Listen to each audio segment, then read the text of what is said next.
Hello बच्चों। मुझे पता है बहुत सारे बच्चे जो वीडियो कंटिन्यू आया पार्ट 1 पार्ट 2 पार्ट 3 वो कंटिन्यू स्टडी कर रहे हैं।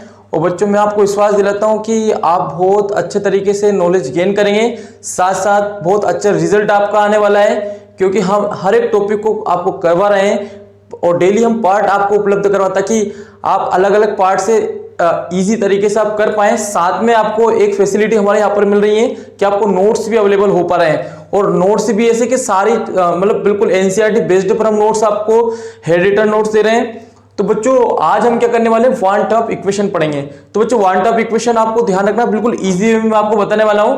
बच्चों वन टॉप जो थे एक साइंटिस्ट है, उन्होंने जो डाइल्यूट सॉल्यूशन है, डाइल्यूट सॉल्यूशन एंड जो गैस होती है उसके रिलेशन में अपनी इक्वेशन को दिया है। तो पहली बात तो ध्यान रखें कि जो डाइल्यूट सॉल्यूशन होता है, जैसा डाइल्यूट सॉल्यूशन होता है वैसे उन्होंने गैस को इक्वल माना है।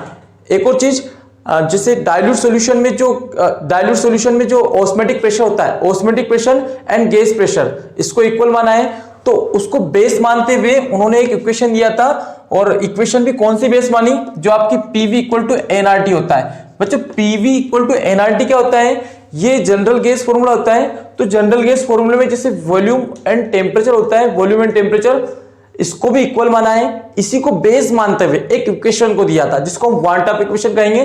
तो यहां पर क्या जाएगा आपका पाई वी इक्वल टू एनआरटी। एक चीज आपको यहां पर ही समझ लेना है कि जैसे यहां पर पी था, तो पी था आपका गैस प्रेशर, और पाई यहां पर क्या है, ऑस्मेटिक प्रेशर। तो gas pressure and osmotic pressure को उन्होंने ऑस्मेटिक प्रेशर को इक्वल माना है। इसी इक्वेशन को उन्होंने, ये इक्वेशन दोनों सेम है, ओके, कोई डिफरेंस आपको है नहीं, बट आपको बस ये याद रखना है कि P V equal to NRT होता है। इसी में बस पाई मतलब पी को चेंज करके पाई रख देना है, तो आपको हमेशा याद रहेगी, आप इक्वेशन भूलोगे भी नहीं। इसको हम आगे बढ़ाते हैं थोड़ा सा। तो बच्चों यहां पर क्या जाएगा, pi equal to N R T. जब वी को हम इक्वल के इधर ले जाएंगे तो कहां जाएगा, या कौन में। और आपको पता होगा कि एन बटे वी है ना, एन क्या होता है, number of moles upon volume. इसको हम मोलर कंसंट्रेशन, जब मोलर कंसंट्रेशन निकालते हैं तो नंबर ऑफ मोल्स अपॉन क्या होता है, वॉल्यूम। तो मैं सी रख देता हूं एन अपॉन वी की जगह पर, तो पाई इक्वल टू क्या हो जाएगा, सी आर टी।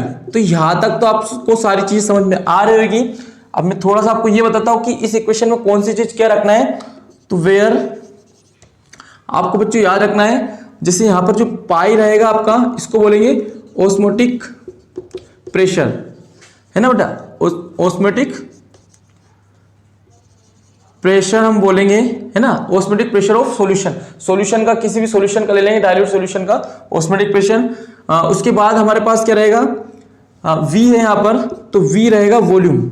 ओके, ये वॉल्यूम जो रहेगा ना, वॉल्यूम ये हमेशा 1 लीटर में रहेगा, है ना, लीटर में लेना है, हमेशा 1 लीटर में लेना है। जब क्वेश्चन हम सोल्व करेंगे वहां पे इसको लीटर में लेना है। इसके बाद और देखते हैं, तो R आपका क्या रहेगा, गैस कांस्टेंट है, गैस कांस्टेंट, तो ये तो आपको फिक्स वैल्यू इसको मिल जाएगी।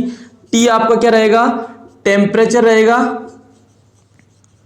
टेम्परेचर हमेशा केल्विन में लेना है। किस में लेना है, केल्विन में। ये चीज आपको ध्यान रखना है जब सवाल सोल्व करें। तो यदि टेम्परेचर आपको सेल्सियस में दिया हुआ तो उसको केल्विन में कन्वर्ट करने का तरीका क्या होता है, 270 डिग्री को हम जोड़ ऐड कर देते हैं, 273 को हम ऐड करेंगे तो सेल्सियस केल्विन में कन्वर्ट हो जाएगा। ओके, आगे हम बढ़ते हैं। तो ये चीज आपको समझ में आ गई ना, कौन सी चीज क्या होती है। और एन क्या होता है, ये number of moles of solute, है ना, ये number of moles of solute ये होता है। तो ये सारी चीजें आपको क्लियर हुई है। अब बच्चों एक चीज और ध्यान रखना है, अब मैं यहां पर क्या करता हूं कि हम किसी भी नॉन वोलेटाइल सोल्यूट जो होता है उसका मोलिकुलर वेट कैसे फाइंड करते हैं, तो ये वो थोड़ा सा देख लें। तो टू फाइंड द मोलिकुलर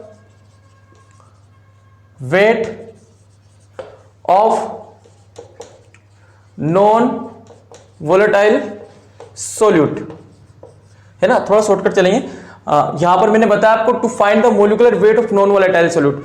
मुझे नॉन वोलेटाइल सोल्यूट का मोलिकुलर वेट फाइंड करना है, तो कैसे हम करेंगे। तो बच्चों मान लीजिए आपका WB ग्राम सोल्यूट है, क्या है, WB ग्राम ये सोल्यूट है। तो उसमें मोलिकुलर वेट क्या रहेगा, सोल्यूट का मोलिकुलर वेट, यानी कि मोलिकुलर वेट ऑफ सोल्यूट, बताइए क्या हो सकता है। तो आप बताओगे MB, क्यों रहेगा, क्योंकि देखो WB ग्राम सोल्यूट है, तो मोलिकुलर वेट ऑफ सोल्यूट क्या रहेगा, तो सोल्यूट के लिए हमेशा B यूज करते हैं, तो यहां भी B यूज किया है। ये वेट था, ये मोलिकुलर वेट है। क्यों है, क्योंकि हमें यदि नंबर ऑफ मोल्स निकालना सोल्यूट के, एन की वैल्यू निकालना है। एन क्या होता है, तो इसको बोलते हैं number of moles of solute. तो जब भी हम number of moles of solute निकालते हैं कहीं पर भी, तो फॉर्मूला होता है वेट, है ना। मैं थोड़ा शॉर्टकट चलूंगा, यहां पर वेट क्या होगा, wait upon molecular wait. Wait upon molecular wait होता है, चाहे आप सॉल्वेंट के मोल निकाल लीजिए या सोल्यूट के निकालिए, formula weight upon molecular weight ही रहेगा। यहां पर मैं सोल्यूट के निकाल रहा हूं, सोल्यूट को हम स्मॉल एन से रिप्रेजेंट करते हैं, तो फॉर्मूला क्या आएगा, वेट क्या हमारे पास सोल्यूट का WB, और मोलिकुलर वेट क्या है MB, तो WB अपॉन MB आएगा। तो हमारे पास जो ये इक्वेशन दी हुई है, इसमें यदि मैं स्मॉल n की वैल्यू रख देता हूं, इसको इक्वेशन 1 मान लीजिए आप, तो यहां पर जैसे put the value of small n in equation 1, equation 1 में जैसे पुट करूंगा तो पाई v इक्वल टू क्या हो जाएगा, यहां पर n हो जाएगा पर WB अपॉन MB, और साथ में क्या आपका RT, तो ये RT मैंने ऐसा लिख दिया है। अब मुझे यदि पाई फाइंड करना, तो यहाँ पाई इक्वल टू क्या हो जाएगा बच्चों, पाई हो जाएगा WB अपॉन MB, है ना, इनटू RT आपका ऐसा था ही सही। V को हम इक्वल के इधर लाएंगे तो V अपॉन में पहुंच जाएगा। तो ये हमारा एक ऐसा फॉर्मूला हुआ है with the help of the above equation, with the help of the above equation we can find the molecular weight and osmotic pressure any non volatile solute. इस फॉर्मूले की हेल्प से हम ऑस्मोटिक प्रेशर भी find कर सकते हैं और मोलिकुलर वेट भी फाइंड कर सकते हैं किसी भी नॉन वोलेटाइल सोल्यूट के लिए। तो बच्चों ये था आपका इक्वेशन, मतलब फॉर्मूला था। इस फॉर्मूले को हमको यूज करना है, तो हम आगे जो वीडियो आएंगे उसमें जब न्यूमेरिकल क्वेश्चन सोल्व करेंगे तो वहां पर इस फॉर्मूले का यूज करने वाले हैं। तो आई होप ये आपको सारा का सारा डेरिवेशन जो फॉर्मूला हमने फाइंड किया है वो समझ में आ गया होगा, और वीडियो के लास्ट में आप जब नोट्स देखोगे तो वहां पर सारी चीजें आपको क्लियर हो जाएगी।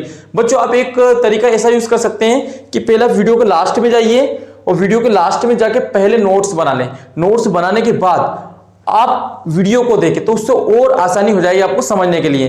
तो ठीक है बच्चों, फिर कल मिलते हैं। जय हिंद।